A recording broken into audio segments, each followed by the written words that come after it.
Hello and welcome back to Let's Talk About Ships, my current series about ships in Star Citizen and my personal thoughts about those. This time we'll be talking about the Aegis Vanguard series. You're looking at the Warden variant of the ship, or just the Vanguard, because it's kind of the base Vanguard version of the ship. And just from looking at the exterior, I gotta say, it looks pretty nice, though if you're looking more closely at it, there's some really weird choices, like why these wings here being brought together with a construction that looks pretty fragile. But anyway, let's head in. I have this nice ramp here, and then there's another set of interior doors, so technically we can use it as an airlock by opening up the ramp behind us. Sometimes. I think there's also an engineering area way in the back of the ship. Well, we can just, you know, if the quantum drive is broken, we can fix it here. But through this door, that's a ramp. Yeah. Alright. But we can also just, no, that's the inner door again. Jesus. As much as I like it, the construction and all that, it kind of has some issues with Star Citizen's interaction system, that there's so many things so very close to one another, which takes a bit getting used to, I guess. Now here we're looking at the main area of the ship, where we have some bunks, then we have an engineering station here where someone could tend to the ship's systems. Above us there's access to the turret that the ship has on top of it, and here there's a small storage area and a bathroom and stuff. You know what to basically cover your essentials when you're out there in the verse. And back here we can get to the pilot area and finally sit down in the cockpit that I actually rather like. It has a few strats, but not, you know, constellation levels of things in your way. Aegis combat assist activated. And let's get the door open real quick. Eslin, open it up. Also, I think I need a job. You are clear to launch. Yeah, let's take that. So, on first glance, if you look at the ship and the ship's stats, you probably think it's a pretty effective vessel, and, you know, on first glance, I totally agree. You basically have a medium-sized ship that's a bit smaller than most medium-sized ships, but is much more maneuverable than things like the Constellation or even the Drake Cutlass. And it has pretty decent size 2 components, both in the power plant, the cooler, and especially the quantum drive is one of the fastest size 2 quantum drives in the game right now. So just stat and component wise, the ship is excellent. However, then you're going to take a look at the weapons, so let's also do that by taking a look outside the ship. I should probably, you know, extend the wings, retract the landing gear, and other wind space, you know. If you take a look at the weapons, aside from the turret that I already mentioned on top of the ship that we'll get to in a minute, your ship basically features 2 sets of guns that are mounted on the nose of the ship. You can just barely see them. There's this big Gatling gun below the nose, and then exactly at the nose there's these 4 things here. You know, you can see them firing here. The set of 4 guns is basically a special weapons mount that only the Vanguard ships have, which basically just also needs specific weapons to mount there, because it's a little bit smaller than other size 2 mounts. But what the hell did we just hit? Apparently we hit something. Contact. Okay. Well, we lost a wing there. I didn't even see that we hit anything. So let's just move on. It basically needs some special size 2 weapons there, which often are even better than some of their competitors, because they're basically military grade, and military grade means the weapons are better and all that stuff. So on paper it doesn't look too bad there either. The gun that's mounted under the nose is a gimbal size 4 gun, and then you have 4 effectively size 2 guns mounted at the nose. So looking at that and comparing it with, you know, other fighter craft like the Hornet, for instance, that we talked about a few episodes ago, it seems pretty good, right? Because the Hornet only had like 1 size 4 and 3 size 2, so having another size 2 really shouldn't hurt and should more than make up for the slight decrease in maneuverability that you probably have in this ship. All systems destroyed. Sorry, I saw that way too late. God damn it.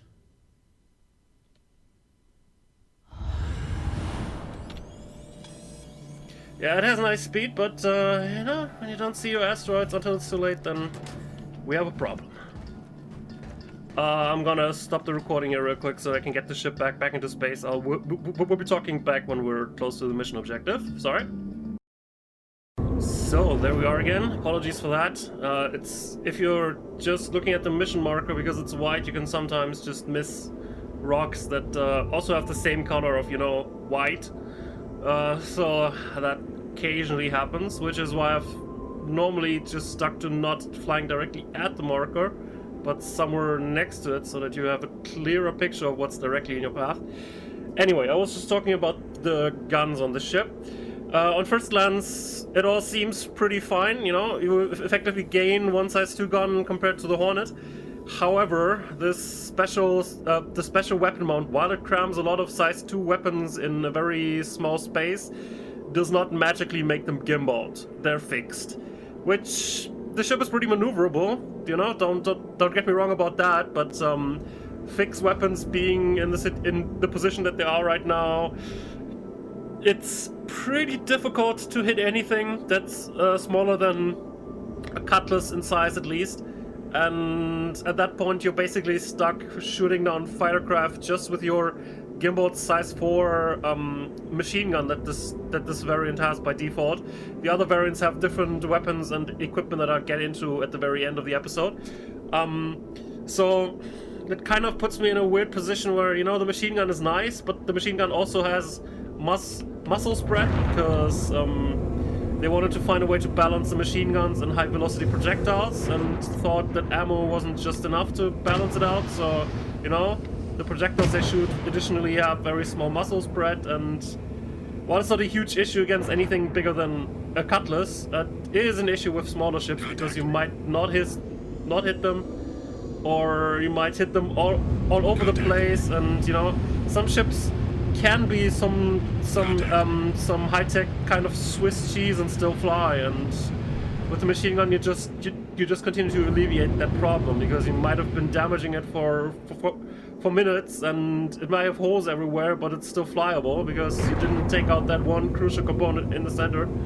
So yeah, not the hugest fan. As you can see here, the guns also don't mix and match very well with their velocities, because you can see the machine gun, which goes for the one closest to the ship, tends to hit pretty well, but the fixed guns, if we just use fixed guns, you have to invest more effort into hitting with them.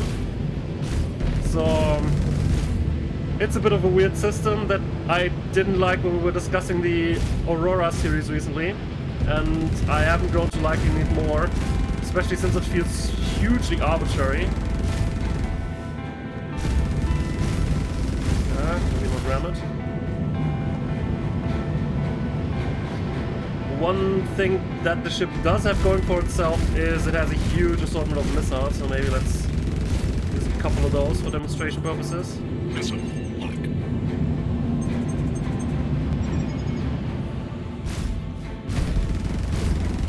Head shield under fire. Missile lock.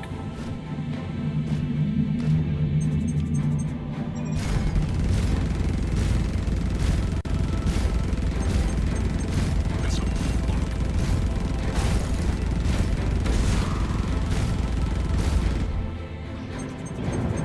Missile lock.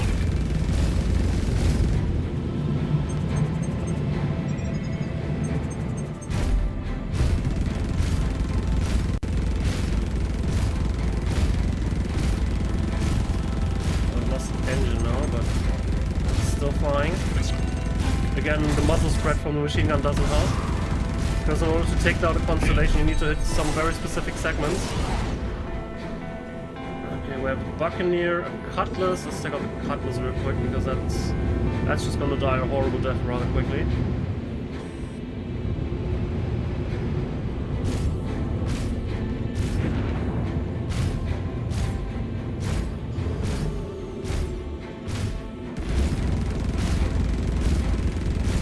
Alright. Kill.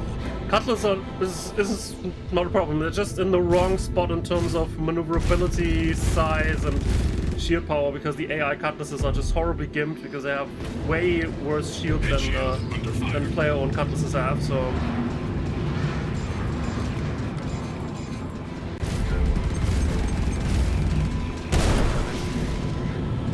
Missile lock. Shields up. not a fighter craft. Let's not dogfight.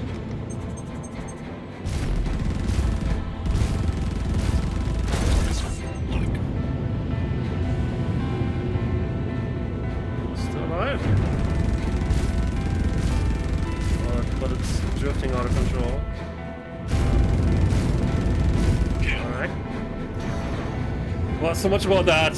As you just saw from this demonstration, it still kind of works, but I think that the way the guns are set up just makes it needlessly more complicated to get shit done, because effectively the lasers are only well worth using against larger targets. Against smaller ones you're probably still firing, but you may end up missing quite a bit.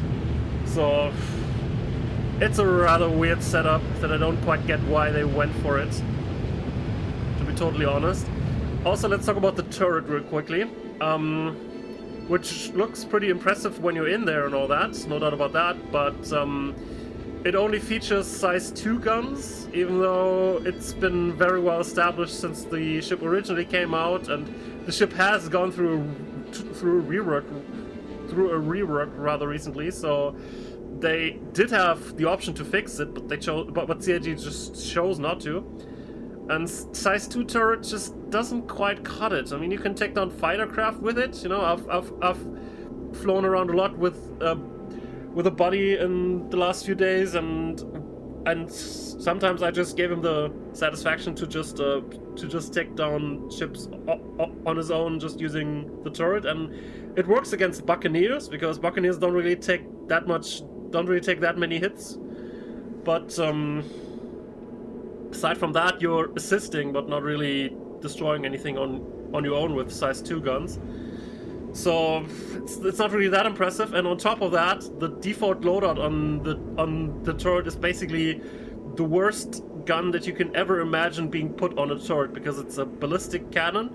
With turrets being difficult to aim and you having to adjust constantly, a slow firing gun is not a very good idea on a turret in the first place. And in addition to that, a slow firing gun that also has ammunition problems and basically runs out after 100 shots or so is really laughable, to be totally honest with you. And so you're probably gonna look to replace that if you're planning on bringing someone along, which definitely does help taking down smaller fighter craft when you have additional firepower in the turret that can also engage targets. True, but you know, that person could probably also just sit in the ship on their own and help you out in that regard, and it's probably not the most effective they could be if they're sitting in the turret. So yeah, there's always that problem. Let's also talk about variants a bit. To me, the most interesting variant is the Sentinel, because it features an EMP device, and it also features a pretty interesting loadout with lots of energy distortion guns, which helps just take down shields on large vessels and kind of alleviates the issue that you have with the fixed guns, because basically then you'll just be taking down fighter craft with your main gun, which is not an energy distortion weapon. It's an attrition size 4, I believe. And then against larger vessels, you basically take down the shields with the fixed energy distortion weapons, and then finish them off with your attrition, which it is very well capable of doing. So that sounds pretty. So that ship probably has the best idea in terms of combatability with this ship. Also, I don't really like ammo-based weapons, so it also got that going for it because it doesn't have ammo. Contact. So that's an Andromeda and a Valkyrie. Who wants to dive first? Contact. Let's actually go for the Valkyrie first. And a Cutlass. No. Take care of the Cutlass later, or maybe let's have the Cutlass die a horrible death first. The other variants also have equipment that I just basically shook my head at when I took a look at the list. Like even more ballistic cannons in all the slots, so not just the main big gun under the nose, but also the nose guns themselves. And I just thought, you know, that doesn't really help. I mean, it's an interesting concept because you're just zooming in and you're getting a few well-placed shots off, and any target that's not a hammerhead or something like that is probably just gonna immediately die, which, you know, is a fine idea and concept, but then when you put it to the test in realistic scenarios where you often run into small vessels like Buccaneers, I think it's horribly frustrating to give you that kind of loadout. So unless you can totally control what you're going to engage, not really the biggest fan of that.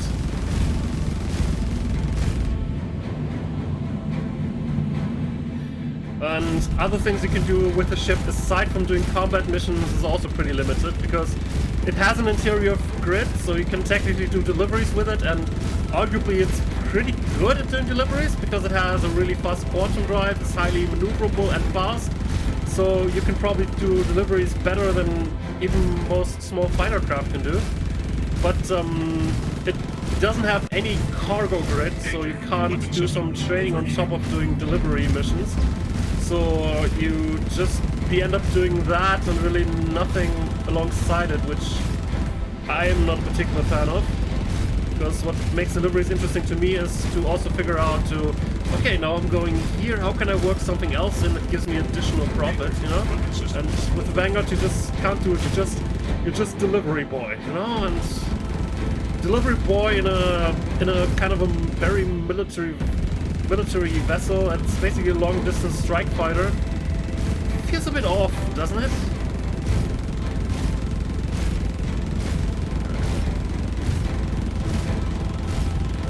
More missiles. It does have quite a couple of missiles. Not freelancer miss levels of crazy, but Weapon system.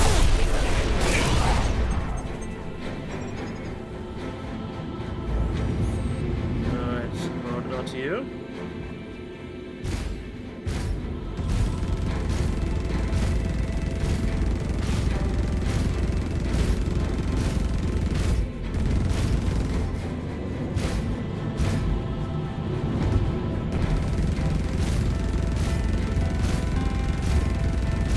As you can see, we're basically hitting it on all sides, so we have to go through all shields simultaneously, which is a bit of a bummer, and it's a mixture of having a fixed laser gun and then also Gatling guns, which just move all over the target, so it takes a lot longer than it probably should for a ship with this sort of armament and size. But anyway, that's my thoughts on the Vanguard. Is it worth buying? You know, I rented this one for 101,000 UEC for a day, you know? That's quite a lot of these bounty missions that you've just seen. So, is it worth it? I don't think so. Your opinion might differ if you have a transport ship already and you're just looking for a very sturdy, heavy fighter, then maybe this is just your kind of thing that you're looking for. I really don't, because when you compare it with a Constellation, it doesn't really compare that well, to be honest. And in missions especially, Constellation seems to be much better even. So that's not a very good position for a fighter to be in, to basically being outgunned and outperformed by the loot pinata in the game. So I don't know. I have my doubts about this ship, but let me know about your opinions in the comments, and I'll see you next time. Have a good one.